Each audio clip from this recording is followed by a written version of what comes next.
subscribers, Clark here again with another video review. Today's going to be different from what we've done in the past.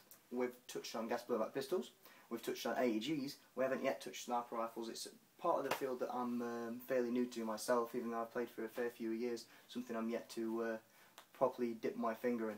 We're not looking at a VSR, we're not looking at Dragunovs, we're going to be looking at something very unique today, and I'm quite excited. This is the WA2000 bolt-action sniper rifle. One of my favourite rifles to look at, not one of my favourite to carry. This comes in at 14 kilograms. We're talking light machine gun sort of weights. I've held M249s, the Star for instance, that are lighter with a full magazine than this. But you know what? It doesn't put me off. That's because it is made completely out of aluminium and real walnut that's coloured really nice. It's really dark, but it's really solid. There isn't any wobble in this whatsoever. Starting as we usually do with reviews at the back, we have a sliding stock. This is at its half extended position, so I can shoulder it quite nicely, as well as adjustable for height as well. Further up, you can't see it that side, there's a cheek piece that is interchangeable. I'm a left-handed shooter, so I put my cheek on the right side of the weapon. Just mirror this round and you've got your righty shooter. This is a dummy magazine full of 7.62 rounds. There's 3 7.62 rounds in there. It's just aesthetic, but it looks very nice. The pistol grip, of course, carved out of the same piece of wood as the rear of the stock, as well as Walther trademarks. Very nice. We have the trigger group in itself, as well as the safety. Safety on this is quite loose. This may be because this isn't a brand new rifle. It may have just come loose internally. Might be able to screw that up. Forward we have the bolt. Pull it back like you would a standard bolt-action rifle to cock the spring. Push it forward to feed a BB in ear chamber. The hop-up is a U-shaped hop-up from the magazine that's stored in the handguard. I'll go into that in a minute. We also have a Picatinny rail on top. It's only got 4 notches for 2 positions for your scope, you know, sort of forward or back.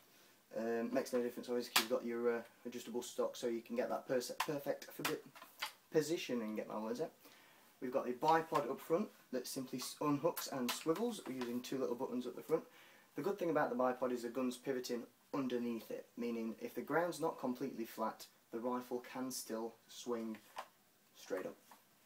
Going through, as I say, the magazine's up here, and it's a bit of an odd one, as that, what looks remarkably like an inner barrel, is actually the magazine tube. One way I've found of loading this is to load BBs directly into there. One way I've found of unloading this is to take your finger off the end once you've put BBs into this, spray everywhere. All I can find to do, and please correct me in the comments if I'm wrong or send me a message via YouTube, is the little hole on top, you know, you drop this into. Get my speed loader, feed the rounds in through there, and then drop the feeding tube into there to put the appropriate tension on the rounds. That may be wrong.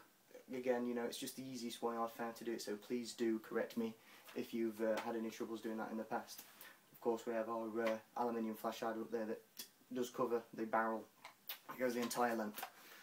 Out of the box, this is shooting around about 360 to 380 FPS, which is quite low for a sniper rifle, especially a bolt action when the limits are 500. Now, you take into account that Tokyo Marui rifles come out of the box shooting even less than that, 290, 300. The good thing about those is the fact that they are completely upgradable. VSR parts are all over the market. You've got PDI and Laylax, for instance, that are top of your range, that will drop straight in. Guess what? This will take every single one of them. The only proprietary part on this rifle is the trigger group. Everything else is completely upgradable with standard VSR 10 parts. So you can drop them straight in here and you will have a rifle that will be performing anything on the field out of the park. Easy to get up to 500 FPS. You just got to drop your new string in there, a few new bookings and piston. You know, as I say, I'm fairly new to the bolt action market. I anticipate that the trigger sears in this should be able to retain the tension of a 500 FPS rifle. If they break, I can replace them and I can let you know how that goes. I can't see that happening though. Everything here feels nice and solid. The pull of the bolt is somewhat stiff, but give it a good solid tug and it's straight back, and you push that forward again.